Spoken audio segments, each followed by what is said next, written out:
This is the Other 22 Hours podcast.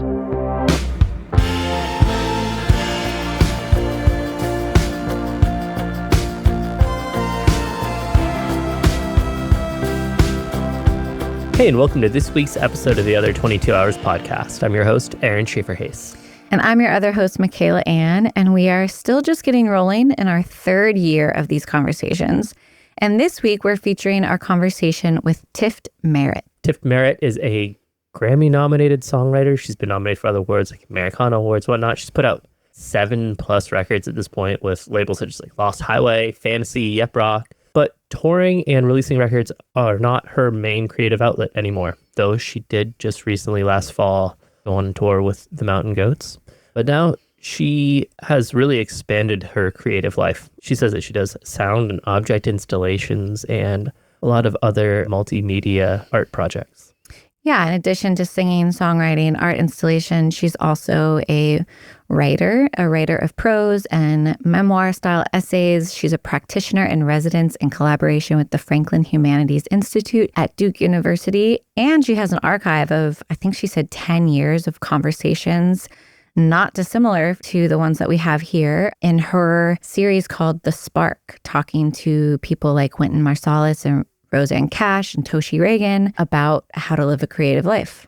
So as you can imagine, a lot of that was the backdrop for our conversation here about expanding that creative life, really being able to define your why. She recalls her conversation on The Spark with Roseanne Cash and how Roseanne talked about living on the growth edge. And that's like just on the edge of your knowledge and like knowing what you're doing and kind of living in that mystery gray area and how that can be really scary, but really inspiring. Yeah, my biggest takeaway is just continually coming back to knowing yourself as you evolve, always checking in and making sure that you love the work you're doing, even the dirty work, as she said, and coming to everything with curiosity. As always, some of the topics that we touch on in today's conversation came from suggestions from our Patreon subscribers. That's because if you are a subscriber, you get advance notice of our upcoming guests, and it gives you the opportunity to submit questions or topics that you would like them to answer. We do a lot of other cool things over there. We like to say it's a living, breathing, ever-evolving, expanding community. So if that sounds interesting to you, you can find a link below in the show notes. And if you are a visual person, this and all of our past conversations are available on YouTube. But without further ado, here is our conversation with Tift Merritt. The premise of the podcast is like trying to pull the curtain back and talk about the realness. It's funny because we started this 2 years ago, and one of the first YouTube comments we got was a weird guy saying that Aaron didn't have a face for video.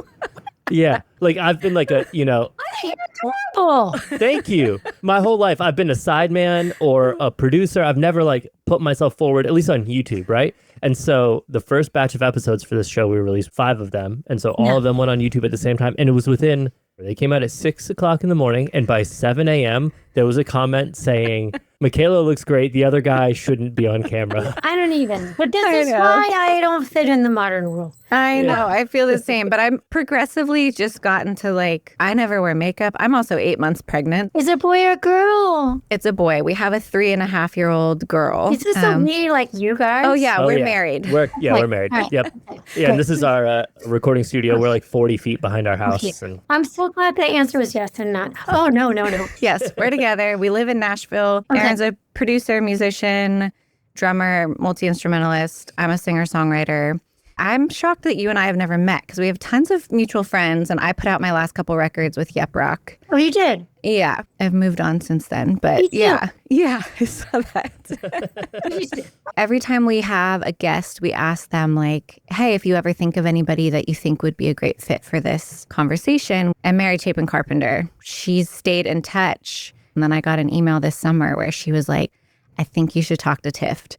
Especially because she sees I post a lot about my own journey of becoming a mother in this business and how much it's changed my career. Not for the reasons I thought it was going to, not by my own choices or my own limitations, but by others changing the way that they treated me. So she sent me your essays that you've written and she was like, I think you should talk to Tift.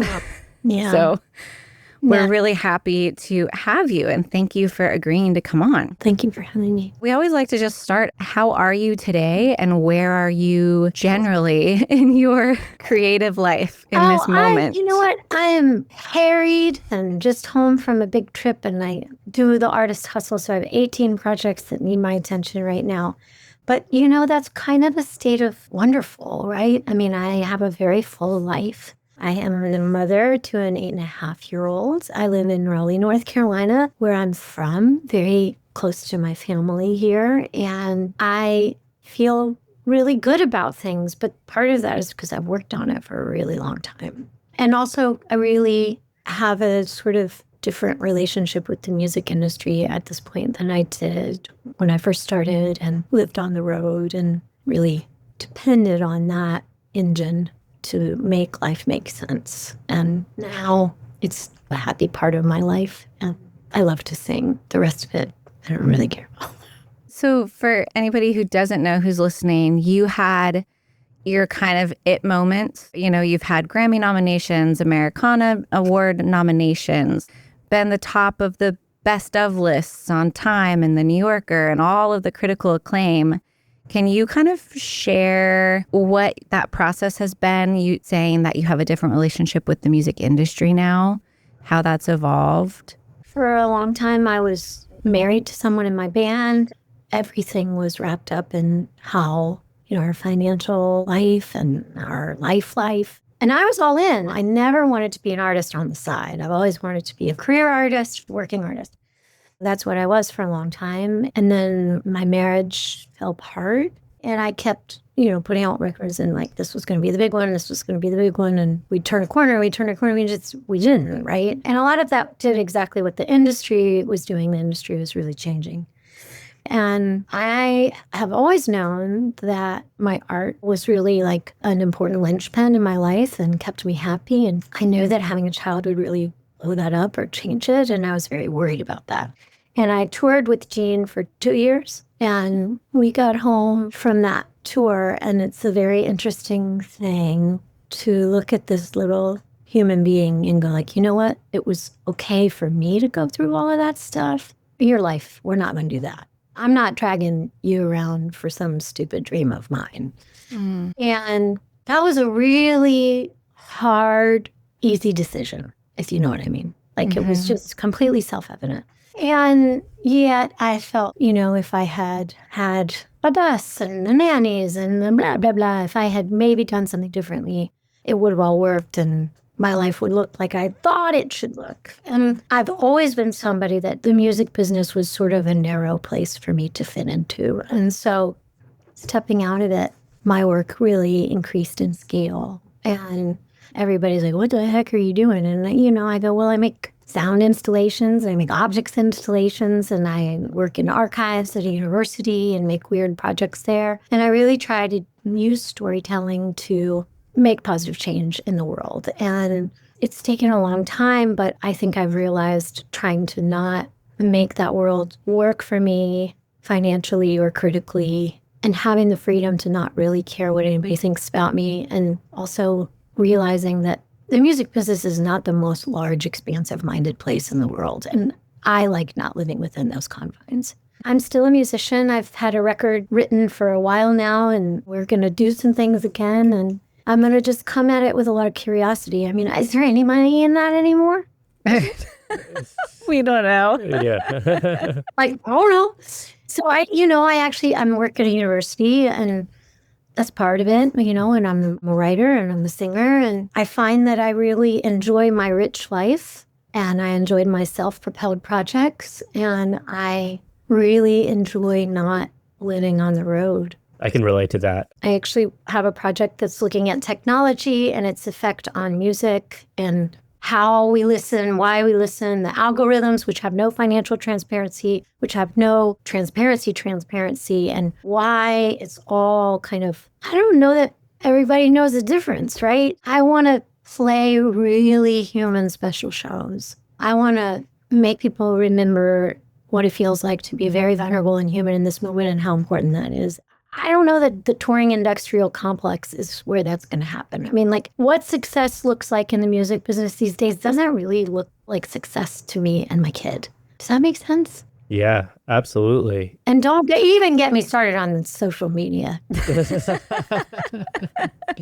I got some opinions. Yeah, likewise. I love the idea of the touring industrial complex because I think similarly. I spent years on the road as a sideman, and making a living as a sideman means like I need to be on the road as much as possible. And so there was a lot of times I was flying from the end of one tour to the start of another tour. Yeah. And I think it was like 2018, I was out of town for 270 days. And my ego loved it.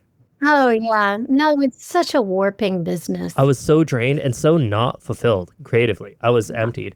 And so that's kind of when I pulled back. I was already producing and writing and making music for TV and had a at-home thing that I could just throw more wood on that fire. Send me some TV. They will never call my ass.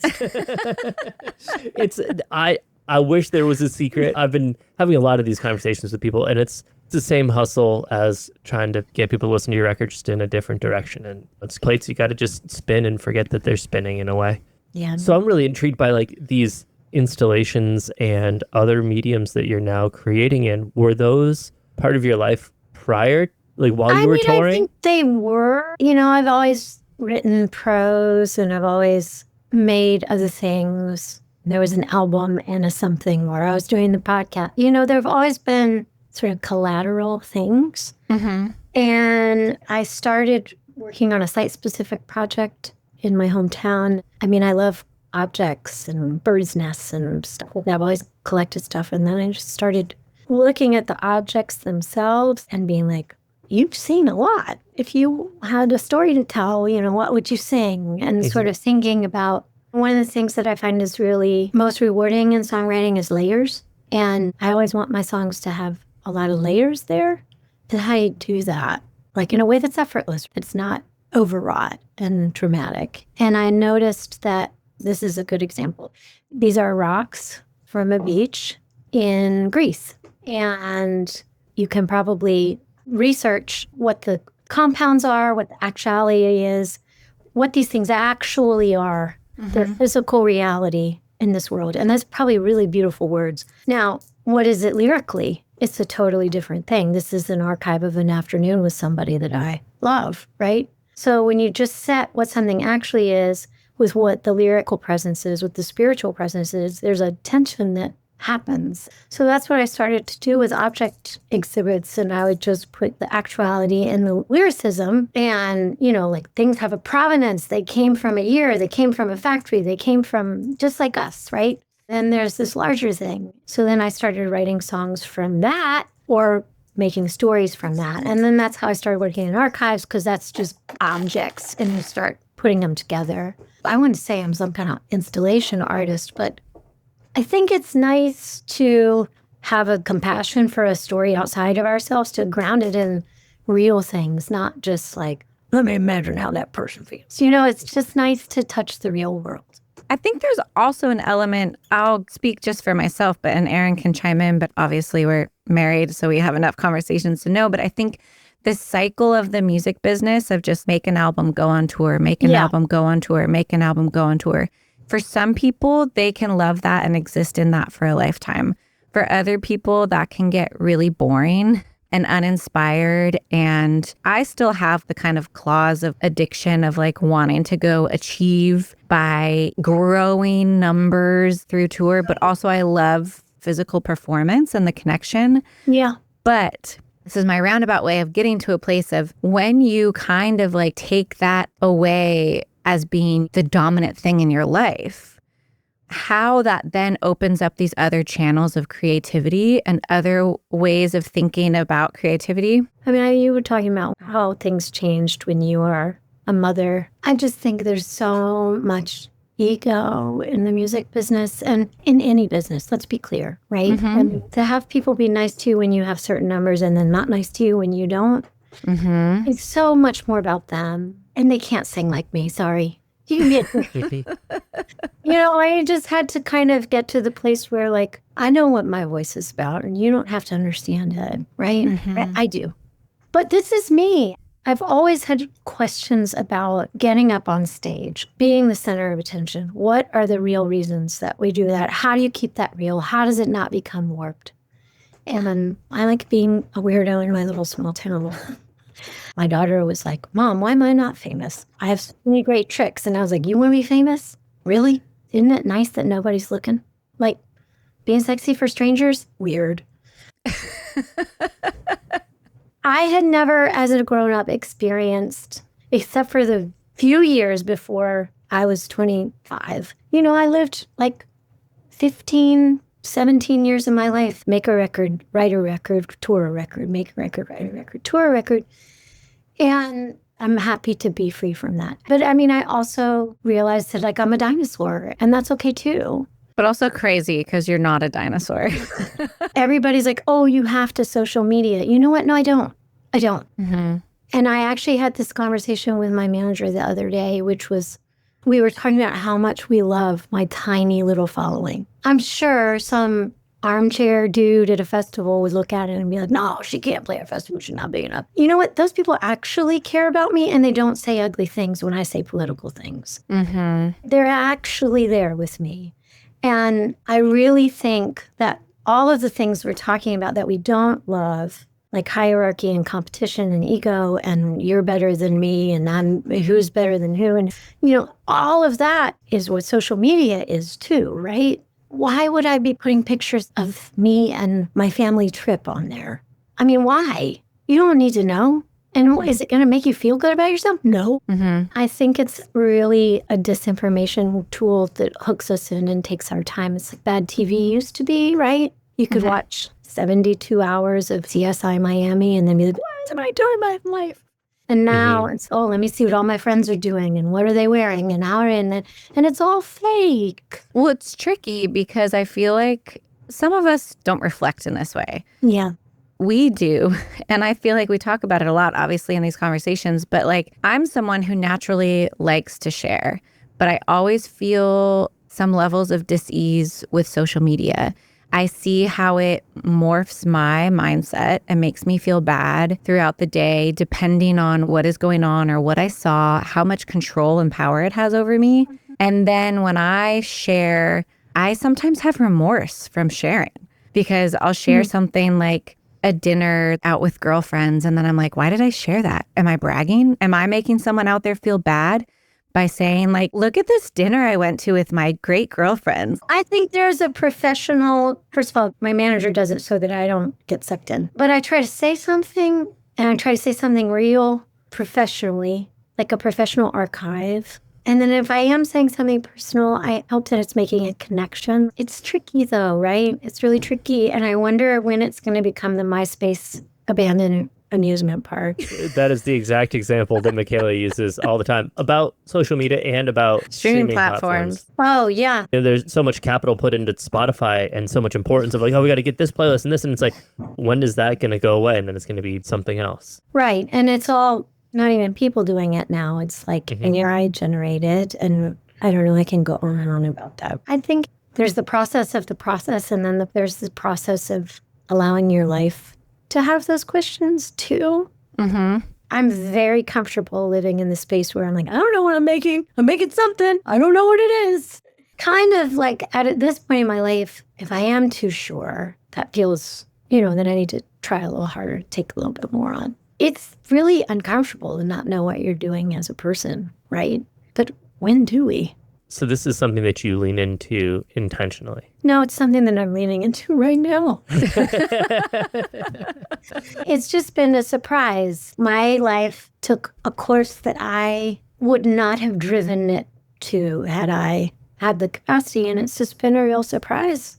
I really believe in like the larger sequencing that we can't see. This is something that really intrigues me and that I have been inspired by and I guess chasing, for a few years now, of coming from the saying like, if you do what you've done, you're going to get what you have. And so trying to not do what I've done. I normally just habitually make this decision. What happens if I make this decision? It might be something as micro as what instrument I put on a production, or it could be as macro as my approach to my day, how I start my day, how I show up for my child, just all of these things that it's like, let me just try something new. When I describe my academic work, I don't think that many people in our business have the time to ask questions of the system. And I'm just a really stubborn person that I can't fake it. And so I probably always asked some questions about the system. But now I work in storytelling about asking questions of the system while I have practicing foot in the system as well. And I like that. Well, I think a lot of artists, especially younger artists, as so much is driven by our personalities of, what type of people we are. Like you said, your stubbornness. But I feel like also not asking questions of the system can come from a place of just desire to succeed, desire to achieve, desire to gain attention, affirmation, belonging.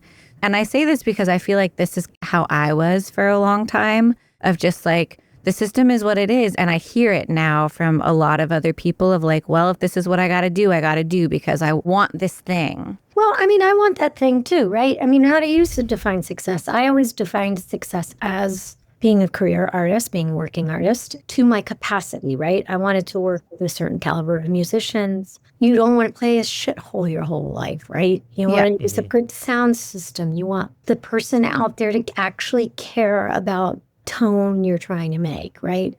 And these are things that take a certain level of success that in a lot of ways is only the 1% at this point, right? Mm-hmm. That seemed like a heartbreaking thing for a time for me. We all want to play old hitters. We all want to have an audience and have Mark Rebo playing this. And, I don't want to go play solo shows for my whole life. That's super boring. I think when you're young, there is a course. You have a dream. And like, what is my life missing now that I'm not singing as much? I have to remind myself that I'm a singer and I need to go do that. Mm-hmm. I just think being a nice, good person is actually the most important thing. Yeah. So that kind of switch is what I think I'm trying to get at. I think when you're younger, and I'll just pull from my experience of, okay, I'll do whatever you got to do that I'm told you got to do to be successful. I got to go out and play a bunch of bad shows and lose money and take a band because that's going to make a bigger impression.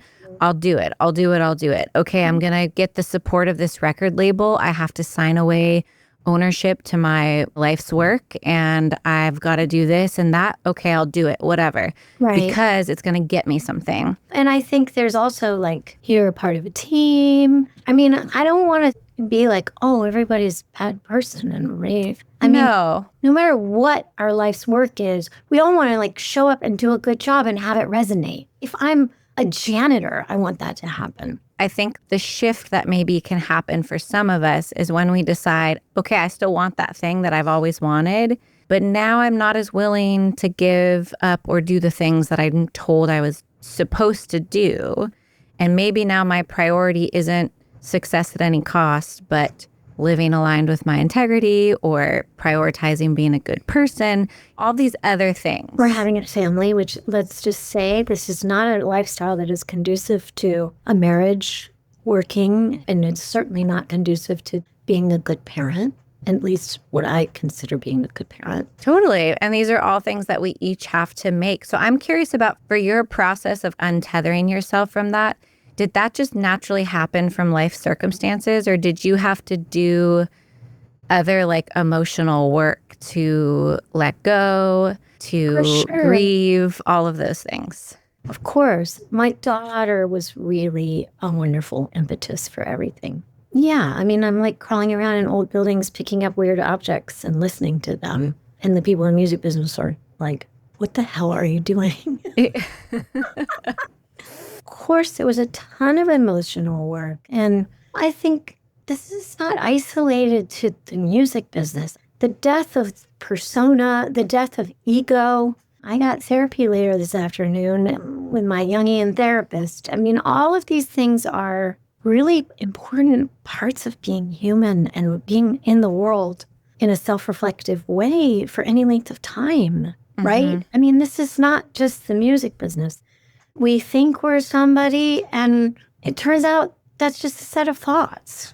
And we think that we have to be this in order to justify that, or that there's some, I don't know. I mean, I think there are lots of really great books about touching the parts of you that you're scared of, or what happens when you lose the thing that you think glues you together, or changes and big disappointments. And I think that for me, what strikes me is that it's such a hamster wheel at this point, right? Everybody's life. You're busy. I'm busy. Everybody I know can't handle their emails.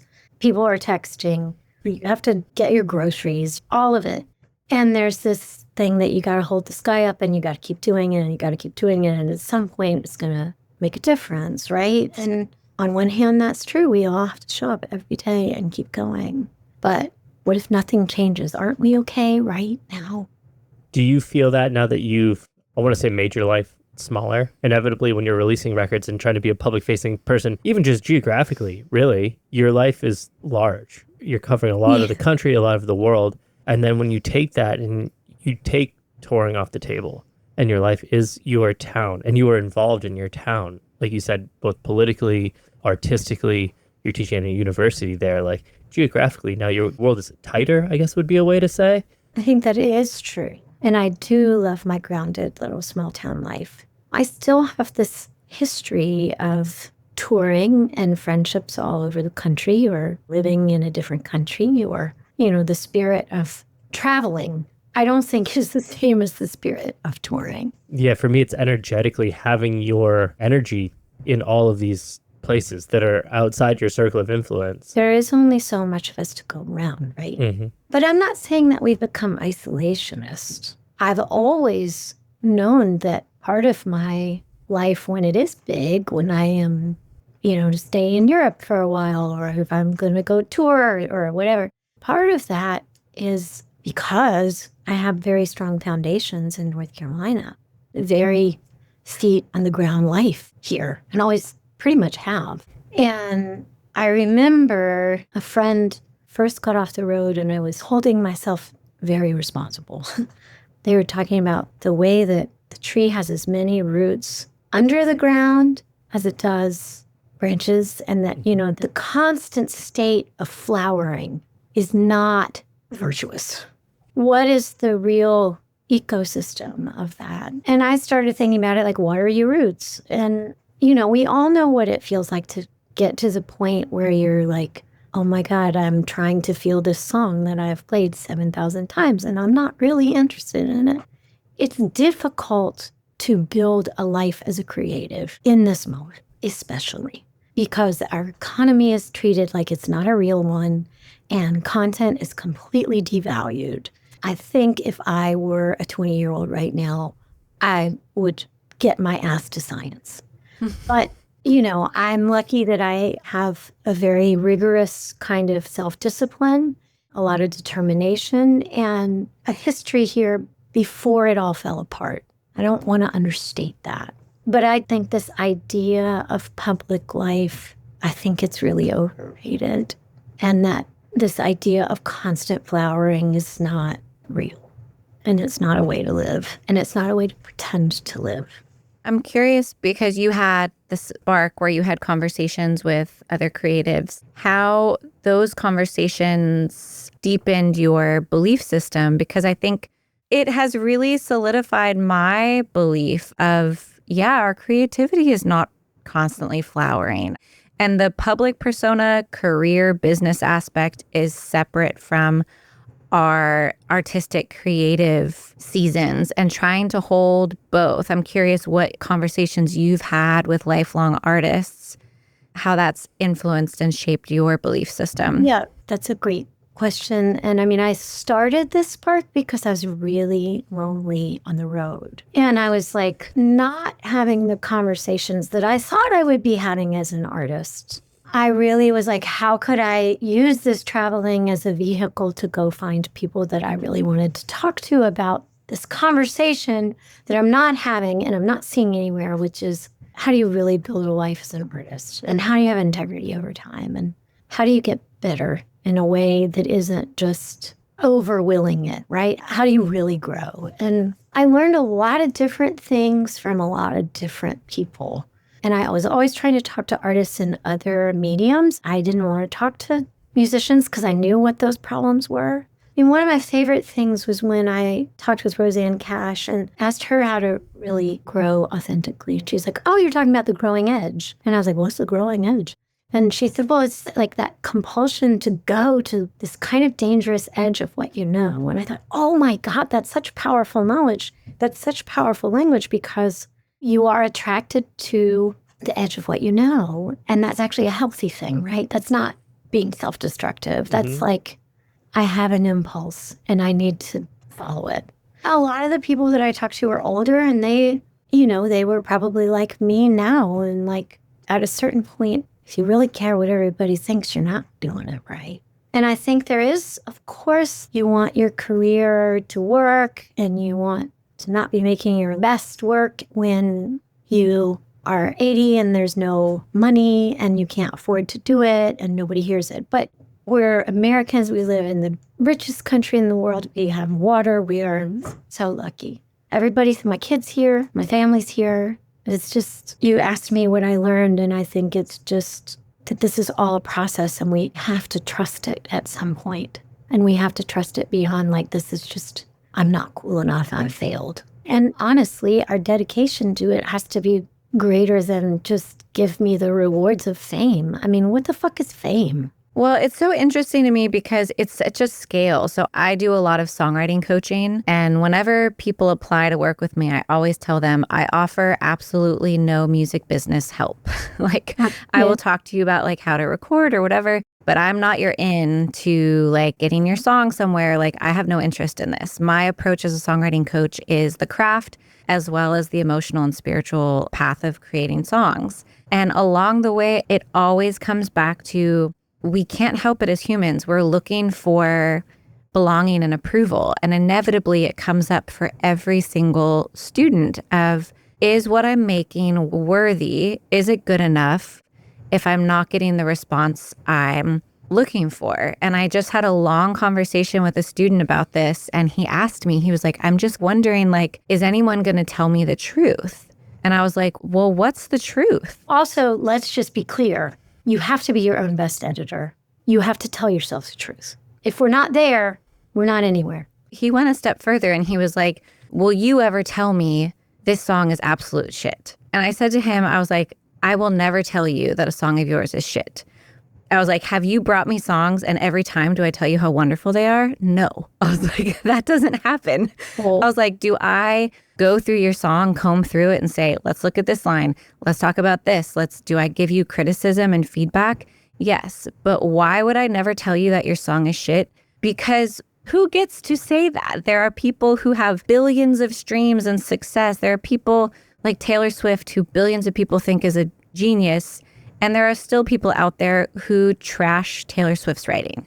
So my point is, these creative endeavors that we have, I think, is a human compulsion that we all have the ability and the need to create and make meaning. But we've gotten messed up along the way of thinking that's our ticket to being told that we're good enough. And when we bring in a career and finances and all of that stuff, it can be even harder. Absolutely. That is so much pressure on a person when it's actually going.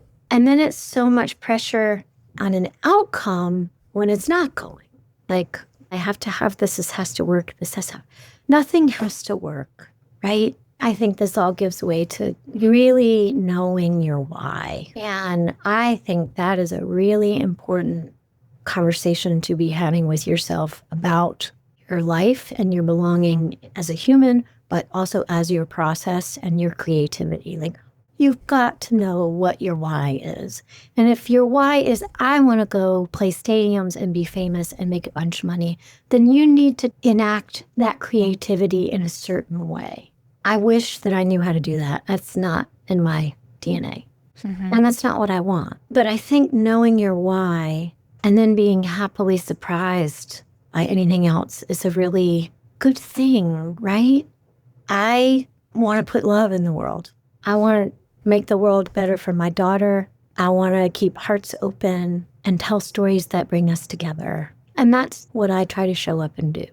Do you find that consistent between your current creative life and your creative life while you were exclusively touring? and releasing records? Or is that something that's evolved now that you're not touring? I think that that's something that I've thought a lot about. You know, like we all had the pandemic, and I think being a mother makes things really clear. I mean, if I had said that to somebody in my career at certain points, they would have laughed me out the door. And I don't doubt that I was the same person that I am now that I was then. But there was a lot to navigate, right? And there's still a lot to navigate. It's just a little bit different. But yes, when I went on stage, did I want to put love in the world? Absolutely. Was I taking the creative limitations and the things that I came up against, which were really inherent in just being a touring musician? Was I taking all of that very personally? Absolutely. Was I feeling like it was my failure? Absolutely. I feel lucky to have put a lot of time into something and have learned a lot about it and maybe have the chance to reflect on it. But I definitely don't think that I would want my why to ever be, I want to look cool on my Instagram and have a bunch of followers. There's probably places in the music industry where that community exists, right? And I also think all of these problems are human problems, not just musician problems. 100%. Yeah. I think your motivations are really your own responsibility. Yeah. And I think it's interesting that knowing your why evolves over time, right? For sure. Like our why is different at 25 when we're single without a family versus 35, 45, 55. And it's interesting you said knowing your why, because I was writing and reflecting on my conversation with my student and my approach to teaching. And I wrote specifically, like, I don't think of my job as a songwriting coach or instructor as to teach someone how to write a song, but there's all these other layers to it. And one of them is to help people continually explore and understand what their why is. Because the more we know what our why is for ourselves, the less we let outside sources tell us what that why should be. Maybe we're strong enough to be in conversation with that in a way that doesn't shake foundations. And there's a healthy, permeable kind of membrane. Yeah. If we're not grounded in, for example, if someone goes into this saying, okay, my why is I want to share love through art, and I get on this path and then I'm being told by all these forces that are helping me, like, no, actually what you need to be doing is putting all your time and energy into building your social media profile to amass followers. It can be very easy because they're all intertwined, right? Yeah. I mean, I also think one healthy thing to do is because we all have to do shit we don't want to do. It doesn't matter what our job is. Or we all have to talk to somebody who doesn't, who wants to tell us who we are rather than ask us. Mm-hmm. I would just say creative limitations are always a good thing, right? This is what you have to work with. Is there a way you can make it part of your practice that feels authentic, whatever it is that you're supposed to do? Now, I'm not saying something that feels like you can't do it, but I think that how we do things is as important to reflect the why, right? So if somebody's saying, oh, you got to go do all this stuff. And I just went on a tour recently and I was like, no, I don't want to go do that. I do not want to go do that. My manager's like, you need to do this. And she never does that to me. Uh-huh. And I had the best time and remembered that being on tour is so much easier than being a mom. And I just drank beer and slept on a bus till like 10:30. What? So I don't want to end on that note. But I think that we all have to figure out how to make the dirty work of our lives happy, right? We got to whistle while we work. I don't want it to be like, oh, it's all going to be easy and we're going to like open and give love in the world. And, like you got to go do the work and you have to love the work. I wasn't teaching songwriting, but people used to write me emails and be like, oh, my nephew is so talented. Can you tell me where the secret door is? And I'm like, or, oh, what moment did you know you were successful? Let you know when I get there. Yeah, right? I mean, this is all the process of showing up every day. And if you're not happy, change it or self-reflect on what's not making you happy. But if you can love the work that you're doing and the work of living, and you can belong to something more important than your social media followers, that's a good life. Absolutely. We will let you go because we know we're at an hour, but we like to ask one last question. We kind of toggle back and forth and take turns on who gets to ask the final question. So one that I like to ask is, I would love to hear some kind of nugget of wisdom that somebody shared with you that was like opened you up or really just shifted your paradigm. Shifted my paradigm. I had a really wonderful mentor when I was a creative writing student. And I remember I admired her so much. Her name was Doris Betts. She was one of those people that, she was a really wonderful community member. She was a mother. She raised horses. She was the head of this creative writing department. And then she would do her third shift and write, after she put her kids to bed when she was younger. And she modeled that you don't get to behave badly because you're an artist, right? There's not an artist set of behaviors. And I think Eudora Welty is someone like that as well. Like, I always loved thinking about her living her very unusual life in this tiny little town in Mississippi, modeling that you don't get a shortcut morally because you're an artist. Mm-hmm. And it wasn't something she imparted on me, but I was always trying to quit college. I did not want to stay in college. I did not think anyone could teach me how to be a good artist. And that's true and not true, right? It's both. But I remember I would always be like, okay, I gotta ask her this big question. I gotta ask her this big question. And I would get my guts up and I would be about to ask her. And then I knew I couldn't ask her because I knew the answer was that I had to figure out how to answer my own questions. Mm-hmm. And somehow her tough kind of integrity, just her presence taught me that. When I talk about being your own best editor, she taught me that. I remember being 22 and being like, I gotta figure it out for myself. Yeah. Well, that was a great gift she gave me. I love that. Beautiful. Well, Tiff, thank you so much for making time for us this morning. All right. Much love. Big hug. All right. Bye. Thank you. Thank you to all of you who've subscribed to our Patreon or on Spotify, Apple Podcasts, YouTube, or wherever you get our show. If you haven't subscribed yet, take a second to do that right now, and we'll see you back here next week.